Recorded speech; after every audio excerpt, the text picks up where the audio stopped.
tadi bahwa kita tuh nanti ujung dari ketaatan adalah kebahagiaan. Itu yang membedakan sebuah negeri walaupun kelihatan aman, tentram, tapi ya mereka banyak yang bunuh diri dan sebagainya. Tapi pada fakta ini ada juga hasil-hasil survei tentang negara angka kebahagiaan di sebuah negara, Ustaz. Nah itu agak membingungkan, Ustaz. Kalau saya lihat misalkan di beberapa negara di Eropa angka kebahagiaannya tuh tinggi. Tapi kalau kita bilang sama-sama kapitalis, di Korea juga kapitalis, tapi dia angka kebahagiaannya sangat rendah. Jadi kayak saya penasaran gitu, kayak itu sebenarnya faktornya apa? Karena kan faktornya uang, sama-sama kaya, tapi ada yang angka kebahagiaannya rendah.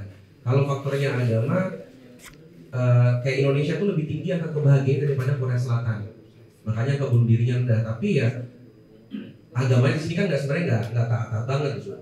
Kalau Ustadz melihat sebenarnya apa yang menentukan faktor kebahagiaan di sebuah negara itu yang sekarang itu mereka pakai standar apa ya? Pertama ya, cara pandang terhadap kebahagiaan itu kan berbeda. Jadi kalau orang kapitalis cara pandangnya ya al-mat'a al-jasadiyah, kepuasan materi. Semakin kepuasan materi mereka terpenuhi semakin tinggi angkanya dalam pandangan mereka itu mereka bahagia. Iya kan? Nah itu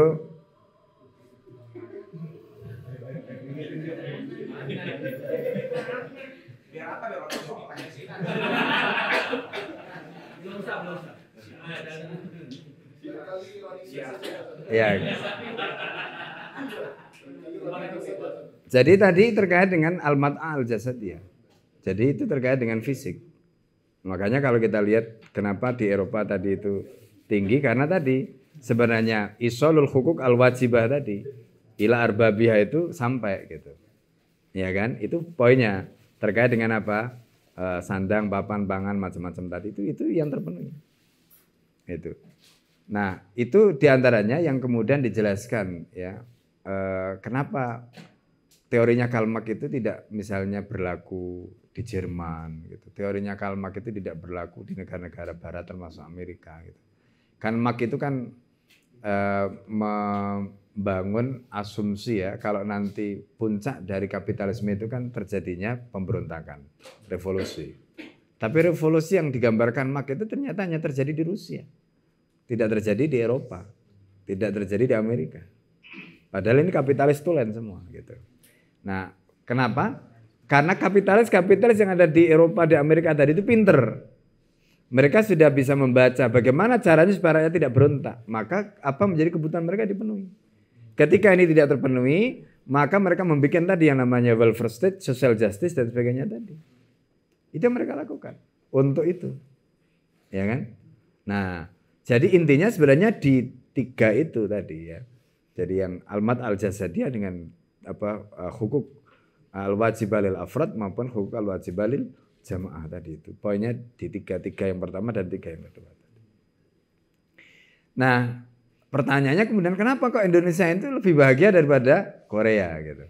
Sebab di Indonesia itu selain Islam tadi, itu ada filosofi nerimo ing pandu. Gitu loh. Nerimo ing itu masalahnya. Jadi kalau kita lihat dari sisi mat ajasadiyah itu kurang. Tapi kenapa kok mereka bisa begitu bahagia? Sebab mereka nerimo. Karena itu sebenarnya adalah bagian dari filosofi Islam. Yaitu apa? Ya qanaah gitu. Ya.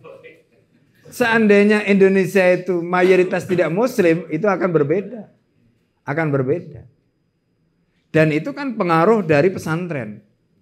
Ya kan? Coba kalau kita ngikuti pengajiannya Gus Bah, isinya begitu aja nanti. Ya kan? Jadi intinya ya tadi pokoknya nggak usah terlalu pikirlah dunia, ya kan? Nah, begitu. Nah, gitu. Nah, itu. Jadi itu yang kemudian membuat mereka istilahnya itu ya meskipun lapar masih bisa tidur loh. Ya kan? Di Nina bubuk kan. Nina bubuk kan begitu kan. Jadi orang itu sebenarnya kelaparan tapi bisa ditidurkan. Itu karena tadi terkait dengan nerimo ing pandu.